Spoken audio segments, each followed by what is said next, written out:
Hi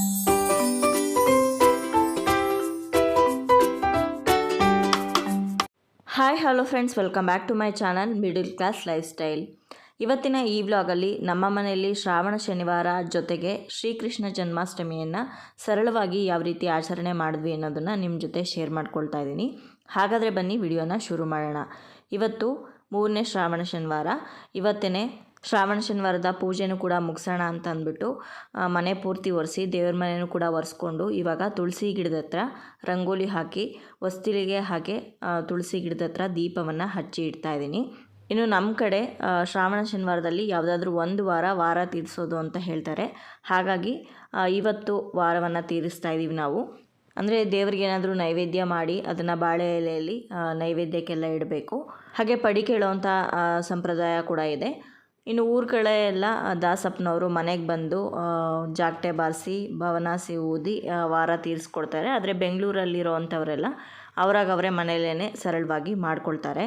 ಇವಾಗ ಹೊಸ್ತಿಲು ಹಾಗೆ ತುಳಸಿ ಪೂಜೆ ಮುಗಿದಿದೆ. ಸಾಯಂಕಾಲನೇ ನಾವು ಶ್ರಾವಣ ಶನಿವಾರ ಪೂಜೆಯನ್ನು ಮಾಡೋದು, ಬೆಳಗ್ಗೆನೇ ಮಾಡೋದಿಲ್ಲ. ಸಂಜೆ ಒಂದು 6-6:30 ಆಯಿತು. ಇವಾಗ ಹೊಸ್ತಿಲು ಪೂಜೆ ಎಲ್ಲ ಮುಗಿಸ್ಕೊಂಡು ಬಂದು ದೇವ್ರ ಮನೆಯಲ್ಲಿ ಎಲ್ಲ ದೇವ್ರ ಸಾಮಗ್ರಿಗಳನ್ನ ತೊಳೆದಿಟ್ಟಿದ್ದೆ. ದೇವ್ರ ಫೋಟೋಗೆಲ್ಲ ಕೂಡ ಹೂವು ಹಾಕ್ತಾಯಿದ್ದೀನಿ. ಇನ್ನು ನನ್ನ ಹಿಂದಿನ ವಿಡಿಯೋದಲ್ಲಿ ಹಾರ ಪೋಣಿಸೋದು ಹೇಗೆ ಅಂತ ತೋರಿಸಿದ್ನಲ್ಲ, ಇವತ್ತು ವೆಂಕಟೇಶ್ವರ ಸ್ವಾಮಿಗೆ ಹಾಕಿರುವಂಥ ಹಾರ ಒಂದು ಸ್ವಲ್ಪ ಡಿಫ್ರೆಂಟಾಗಿ ಪೋಣಿಸಿರೋವಂಥದ್ದು. ತುಂಬ ದಪ್ಪ ಕಾಣಿಸುತ್ತೆ. ದೊಡ್ಡ ಫೋಟೋಗಳಿಗೆ ಹಾಕೋದಕ್ಕೆ ತುಂಬ ಚೆನ್ನಾಗಿರುತ್ತೆ. ಇದನ್ನು ಯಾವಾಗಾದರೂ ಬೇರೆ ಸಲ ತೋರಿಸ್ಕೊಡ್ತೀನಿ ಯಾವ ರೀತಿ ಪೋಣಿಸಿದ್ದೀನಿ ಅಂತ. ಈ ಹಾರ ಸ್ವಲ್ಪ ದಪ್ಪವಾಗಿರುತ್ತೆ, ಜೊತೆಗೆ ಭಾರ ಇರುತ್ತೆ, ಹಾಗೆ ಹೂ ಕೂಡ ಸ್ವಲ್ಪ ಜಾಸ್ತಿನೇ ಇಡಿಸುತ್ತೆ. ಆದರೆ ನೋಡೋದಕ್ಕಂತೂ ತುಂಬ ಚೆನ್ನಾಗಿರುತ್ತೆ, ಜೊತೆಗೆ ಎದ್ದು ಕಾಣಿಸುತ್ತೆ. ಇದೇ ಥರ ಬೇರೆ ಬೇರೆ ಹೂಗಳನ್ನು ಬಳಸಿ ನಾವು ತೋಮಾಲೆ ಕೂಡ ಮಾಡ್ಕೊಳ್ಬೋದು. ಬಾಗಿಲಿಗೆ ಹಾಕೋದಕ್ಕೆ ತುಂಬ ಚೆನ್ನಾಗಿರುತ್ತೆ. ಈಗ ದೇವ್ರ ಮನೆಯಲ್ಲಿ ದೇವ್ರ ಫೋಟೋಗಳನ್ನೆಲ್ಲ ರೆಡಿ ಮಾಡಿ ಅಡುಗೆ ಮನೆಗೆ ಬಂದಿದ್ದೀನಿ ನೈವೇದ್ಯ ರೆಡಿ ಮಾಡೋಣ ಅಂತ. ವರಮಹಾಲಕ್ಷ್ಮಿಗೆ ಇಟ್ಟಿದ್ದಂಥ ತೆಂಗಿನಕಾಯನ್ನು ಒಡೆದು ಇವತ್ತು ಪಾಯಸ ಮಾಡ್ತಾಯಿದ್ದೀನಿ. ಅದನ್ನೇ ಪಾಯಸವನ್ನು ನೈವೇದ್ಯಕ್ಕೆ ಅಂತ ಇಡ್ತಾ ಇರುವಂಥದ್ದು. ಕಾಯಿ ಗಸಗಸೆ ರುಬ್ಬಿ ಶಾವಿಗೆ ಹಾಲು ಎಲ್ಲ ಹಾಕಿ ಮಾಡಿರುವಂಥ ಪಾಯಸ ತುಂಬ ಚೆನ್ನಾಗಾಗಿತ್ತು. ಇನ್ನು ದೇವರಿಗೆ ನಾವು ಖಾರ ಎಲ್ಲ ನೈವೇದ್ಯಕ್ಕೆ ಇಡೋದಿಲ್ಲ, ಮೊಸರನ್ನ ಹಾಗೆ ಪಾಯಸವನ್ನು ನೈವೇದ್ಯಕ್ಕೆ ಇಡ್ತೀವಿ.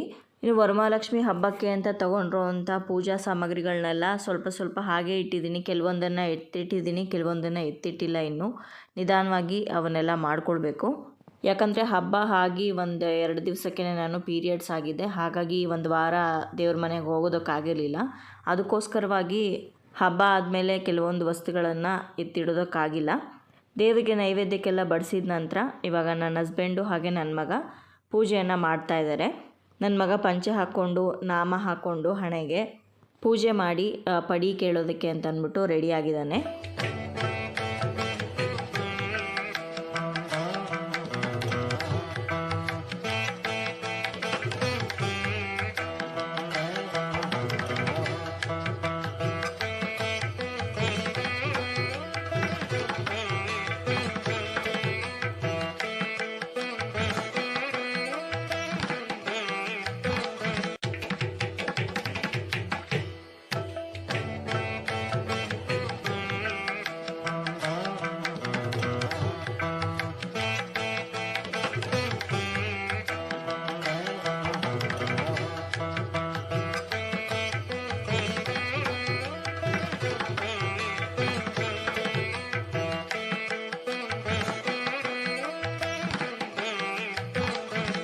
ಮಕ್ಕಳು ಚಿಕ್ಕವರು ಇರುವಾಗ ಏನು ಸಂಕೋಚ ಪಟ್ಕೊಂಡೆ ಎಲ್ಲ ಹೇಳಿದ್ದನ್ನೆಲ್ಲ ಮಾಡ್ತಾ ಇರ್ತಾರೆ. ಆದರೆ ದೊಡ್ಡವರಾಗ್ತಾ ಈ ಥರದ್ದೆಲ್ಲ ಮಾಡೋದಕ್ಕೆ ನಾಚ್ಕೊಳ್ತಾರೆ. ಅದರಲ್ಲೂ ಬೇರೆಯವ್ರು ಯಾರಾದರೂ ಮನೆಗೆ ಬಂದಿದ್ದರೆ ಅವ್ರ ಮುಂದೆ ಮಾಡೋದಕ್ಕಂತೂ ಸಂಕೋಚ ಪಟ್ಕೊತಾರೆ. ಮುಂಚೆ ಚಿಕ್ಕಬಳ್ಳಾಪುರದಲ್ಲಿ ಇದ್ದಾಗ ಒಂದು 3 ಜನದ ಮನೆಗೆ ಹೋಗಿ ಪಡಿ ಕೇಳಿ ಬರ್ತಾಯಿದ್ದ. ಈ ಸಲ ಇಲ್ಲಿ ಎಲ್ಲೂ ಹೊರಗಡೆ ಬೇರೆಯವ್ರ ಮನೆಗೆ ಹೋಗಲಿಲ್ಲ. ನಮ್ಮ ಮನೇಲಿ ಮಾತ್ರನೇ ಪಡಿ ಕೇಳಿ ನಾನಿವಾಗ ಕಾಲು ತೊಳೆದು ಅರಿಶಿನ ಕುಂಕುಮ ಇಟ್ಟು ಕಾಲಿಗೂ ಕೂಡ ಪೂಜೆ ಮಾಡಿ, ಇನ್ನು ಊರಲ್ಲೆಲ್ಲ ಪ್ರತಿ ಮನೆಯಲ್ಲಿ ಭವನಾಸಿ ಇಟ್ಟಿರ್ತಾರೆ. ಆದರೆ ನಮ್ಮ ಮನೆಯಲ್ಲಿ ಭವನಾಸಿ ಇಲ್ಲ. ಒಂದು ತಾಮ್ರದ ಚೊಂಬಿಗೆ ನಾಮ ಇಟ್ಟು ಅದಕ್ಕೇ ಹೂ ಸುತ್ತಿ ಎಲ್ಲ ಅಲಂಕಾರ ಮಾಡಿದ್ದೀನಿ. ಅದಕ್ಕೇ ಇವಾಗ 3 ಸಲ ಅಕ್ಕಿಯನ್ನು ಹಾಕಿ ಅದಕ್ಕೂ ಪೂಜೆ ಮಾಡಿ ಪಾದಕ್ಕೂ ಕೂಡ ನಮಸ್ಕಾರ ಮಾಡಿಕೊಂಡು ಇವಾಗ ಬಲ್ಗಾಲಿಟ್ಟು ಒಳಗಡೆ ಕರ್ಕೊತೀವಿ. ಕೆಲವೊಬ್ಬರು ಮನೆಯಲ್ಲಿ ಕೆಲವೊಂಥರ ಪದ್ಧತಿಗಳಿರುತ್ತೆ. ಕೆಲವರು ದೇವ್ರ ಕೂರಿಸಿ ನಾನ್ ವೆಜ್ ಎಲ್ಲ ಮಾಡಿ ನೈವೇದ್ಯಕ್ಕೆ ಇಡ್ತಾರೆ. ಆದರೆ ನಮ್ಮ ಮನೆಯಲ್ಲಿ ಸ್ವೀಟೇ ನಾವು ಮಾಡೋದು. ಇನ್ನು ಕೆಲವರು ಶ್ರಾವಣದಲ್ಲಿ ನಾನ್ ವೆಜ್ ತಿನ್ನೋದಿಲ್ಲ, ಕೆಲವರು ತಿಂತಾರೆ. ಅವ್ರವ್ರ ಪದ್ಧತಿ ಪ್ರಕಾರ ಅವರು ಮಾಡಿಕೊಂಡ್ರೆ ಒಳ್ಳೆಯದು. ನಮ್ಮನೆಯಲ್ಲಿ ಈ ರೀತಿ ತುಂಬ ಸರಳವಾಗಿ ನಾವು ಶ್ರಾವಣ ಶನಿವಾರವನ್ನು ಆಚರಣೆ ಮಾಡಿದ್ವಿ. ನೀವು ಶ್ರಾವಣ ಶನಿವಾರ ಪೂಜೆ ಮಾಡಿದ್ವಲ್ಲ, ಹಾಗಾಗಿ ಒಂದು ಇಬ್ಬರಿಗಾದರೂ ಊಟ ಹಾಕಬೇಕು ಅಂತ ಹೇಳ್ತಾರೆ. ಹಾಗಾಗಿ ನಮ್ಮ ಫ್ರೆಂಡೇ ಬಂದಿದ್ದರು. ಅವರು ಕೂಡ ನನಗಿಲ್ಲಿ ಅಡುಗೆ ಮಾಡೋದಕ್ಕೆ ಹೆಲ್ಪ್ ಮಾಡ್ತಾಯಿದ್ದಾರೆ. ಪಾಯಸ ಆಯಿತು, ಹಾಗೆ ಸಾಂಬಾರು ಕೂಡ ಮಾಡಿದ್ದೀವಿ, ತರಕಾರಿ ಸಾಂಬಾರು. ನಾನಿಲ್ಲಿ ಬೋಂಡ ಹಾಕೋಣ ಅಂತ ಅಂದ್ಬಿಟ್ಟು ಹಿಟ್ಟನ್ನೆಲ್ಲ ಕಲಸಿಟ್ಟಿದ್ದೀನಿ, ಹಾಗೆ ಎಣ್ಣೆಯನ್ನು ಕೂಡ ಕಾಯಕ್ಕಿಟ್ಟಿದ್ದೀನಿ. ಇನ್ನು ಚಿತ್ರಾನ್ನದ ಗೊಜ್ಜಿತ್ತು, ಅದನ್ನು ಕೂಡ ಚಿತ್ರಾನ್ನ ಕಲಸಿದ್ವಿ. ಆಲ್ಮೋಸ್ಟ್ ಎಲ್ಲ ಅಡುಗೆ ರೆಡಿ ಆಯಿತು. ದೇವರಿಗೆ ನಮಸ್ಕಾರ ಮಾಡಿ ಊಟಕ್ಕೆ ಕೂತ್ಕೊಳ್ಬೇಕು. ಇನ್ನು ದೇವರಿಗೆ ಅಂತ ನಾವು ನೈವೇದ್ಯ ಬಡಿಸಿರ್ತೀವಲ್ವ ಬಾಳೆ ಎಲೆಯಲ್ಲಿ, ಅದನ್ನು ಯಾರು ಈ ಪಡಿ ಕೇಳಿರ್ತಾರಲ್ವ ಅವರೇ ಊಟ ಮಾಡಬೇಕು. ನನ್ನ ಮಗನೇ ನೈವೇದ್ಯಕ್ಕೆ ಅಂತ ಇಟ್ಟಿರೋ ಅಂಥದ್ದನ್ನು ಊಟ ಮಾಡ್ದ. ಈ ಥರ ತುಂಬ ಸರಳವಾಗಿ ನಾವು ಶ್ರಾವಣ ಶನಿವಾರದ ಪೂಜೆಯನ್ನು ನಮ್ಮ ಮನೆಯಲ್ಲಿ ಮಾಡಿದ್ವಿ. ಪೂಜೆ ಎಲ್ಲ ಆದಮೇಲೆ ಊಟಕ್ಕೆ ಬಡಿಸ್ಕೊಂಡು ಇವಾಗ ಊಟಕ್ಕೆ ಕೂತ್ಕೊಂಡಿದ್ದೀವಿ. ಪಾಯಸ, ಬೋಂಡ, ಚಿತ್ರಾನ್ನ, ಅನ್ನ ಸಾಂಬಾರು ಈ ರೀತಿ ಇತ್ತು ನಮ್ಮ ಆವತ್ತಿನ ಮೆನ್ಯೂ. ಇನ್ನು ಸೋಮವಾರ ಕೃಷ್ಣ ಜನ್ಮಾಷ್ಟಮಿ ಕೂಡ ಇದ್ದಿದ್ದರಿಂದ ಸರಳವಾಗಿ ಕೃಷ್ಣ ಜನ್ಮಾಷ್ಟಮಿ ಪೂಜೆಯನ್ನು ಕೂಡ ಮಾಡ್ತಾಯಿದ್ದೀನಿ ಇವತ್ತು. ನಂದು 2 ಚಾನಲ್ ಇದೆ, ನಿಮ್ಮೆಲ್ಲರಿಗೂ ಗೊತ್ತಿರೋ ಹಾಗೆ. ಒಂದು ಪೂಜೆ ವಿಡಿಯೋಗಳನ್ನು ಪೋಸ್ಟ್ ಮಾಡ್ತೀನಿ, ಅಂದರೆ ಹಬ್ಬಕ್ಕೆ ಸಂಬಂಧಪಟ್ಟಂಥ ಪ್ರತಿಯೊಂದು ಇನ್ಫಾರ್ಮೇಷನ್ ಕೂಡ ಆ ಚಾನಲಲ್ಲಿ ಹಾಕ್ತಾ ಇರ್ತೀನಿ. ಹಾಗಾಗಿ ಹಬ್ಬವನ್ನು ಹೇಗೆ ಆಚರಣೆ ಮಾಡಬೇಕು ಅಂತ ಮುಂಚೆನೇ ಒಂದು ಸಲ ಹಬ್ಬನ ಮಾಡಿಡ್ತೀನಿ, ಮತ್ತೊಂದು ಸಲ ಹಬ್ಬದ ದಿವಸ ಪೂಜೆ ಮಾಡಿ ಈ ಚಾನಲಲ್ಲಿ ವಿಡಿಯೋನ ಹಾಕ್ತೀನಿ. ಹಾಗಾಗಿ ಯಾವುದೇ ಹಬ್ಬ ಇದ್ರೂ 2 ಸಲ ಹಬ್ಬ ಮಾಡ್ದಂಗೆ ಆಗುತ್ತೆ ನಮ್ಮ ಮನೆಯಲ್ಲಿ. ಮೊನ್ನೆ ವಿಡಿಯೋಗೋಸ್ಕರ ಅಂತ ಕೃಷ್ಣ ಜನ್ಮಾಷ್ಟಮಿ ಪೂಜೆಯನ್ನು ಮಾಡಿ ವಿಡಿಯೋನ ಅಪ್ಲೋಡ್ ಮಾಡಿದ್ದೆ. ಇವತ್ತು ಕೃಷ್ಣ ಜನ್ಮಾಷ್ಟಮಿ ದಿನ ಸರಳವಾಗಿ ಹಬ್ಬವನ್ನು ಮಾಡ್ಕೊತಾ ಇದ್ದೀನಿ. ಬಾಗಿಲ ಹತ್ರ ಕೃಷ್ಣನ ಪಾದಗಳನ್ನು ಬರೆದಿದ್ದೀನಿ, ಹಾಗೆ ನಮ್ಮ ಮನೆಯಲ್ಲಿರುವಂಥ ಕೃಷ್ಣನ ವಿಗ್ರಹಕ್ಕೆ ಹಾರ ಹಾಕಿ ಅಲಂಕಾರ ಮಾಡಿದ್ದೀನಿ.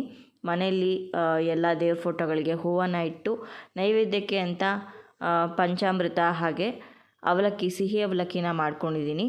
ಹಾಗೆ ಅಭಿಷೇಕಕ್ಕೆ ಹಾಲು, ಮೊಸರು ಎಲ್ಲ ತೆಗೆದಿಟ್ಕೊಂಡಿದ್ದೀನಿ. ಇವಾಗ ಪೂಜೆ ಶುರು ಮಾಡಬೇಕು. ಮೊದಲು ಅಭಿಷೇಕವನ್ನು ಮಾಡ್ತಾಯಿದ್ದೀನಿ.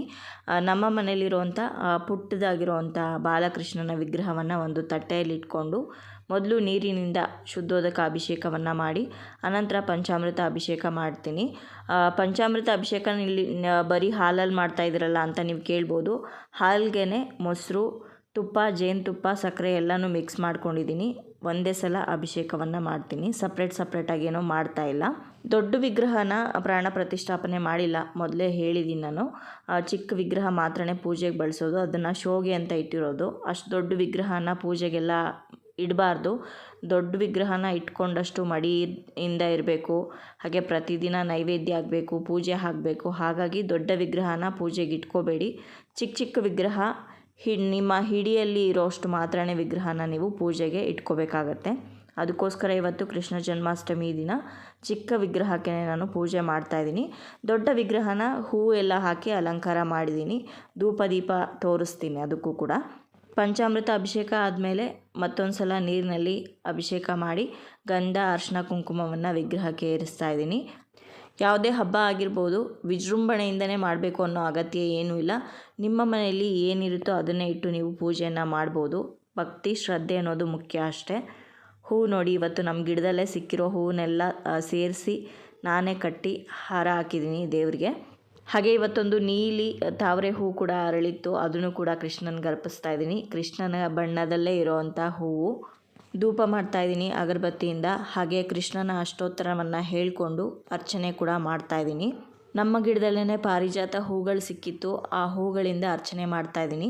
ಪಾರಿಜಾತ ಹೂಗಳು ಕೃಷ್ಣನಿಗೆ ಅತ್ಯಂತ ಪ್ರಿಯವಾಗಿರುವಂಥ ಹೂಗಳು.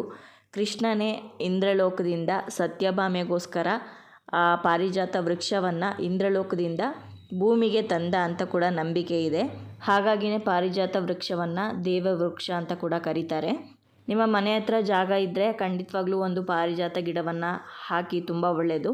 ಅಥವಾ ಪಾಟಲ್ಲೂ ಕೂಡ ನೀವು ಗಿಡವನ್ನು ಬೆಳೆಸ್ಬೋದು. ನಾನು ಕೂಡ ಪಾಟಲ್ಲಿ ಗಿಡ ಹಾಕ್ಕೊಂಡಿದ್ದೀನಿ. ಅರ್ಚನೆ ಆದಮೇಲೆ ಧೂಪ ತೋರಿಸಿ ಮತ್ತೊಂದು ಸಲ, ಅನಂತರ ನೈವೇದ್ಯವನ್ನು ಮಾಡಬೇಕು. ನೈವೇದ್ಯ ಆದಮೇಲೆ ಮಹಾಮಂಗಳಾರತಿ. ಇವತ್ತು ಬೆಳಗ್ಗೆಯಿಂದನೂ ಕೃಷ್ಣನ ಭಜನೆಗಳನ್ನ ಹಾಕ್ಕೊಂಡು ಕೇಳ್ತಾ ಇದ್ದೆ. ತುಂಬಾ ಮನಸ್ಸಿಗೆ ಸಮಾಧಾನ ಅನ್ನಿಸ್ತಾ ಇತ್ತು.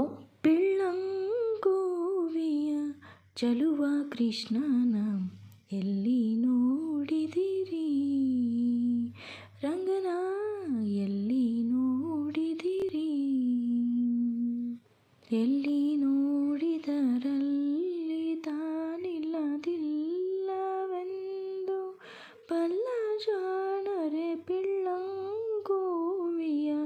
ಚೆಲುವ ಕೃಷ್ಣನ ಎಲ್ಲಿ ನೋಡಿದಿರಿ, ರಂಗನ ಎಲ್ಲಿ ನೋಡಿದಿರಿ.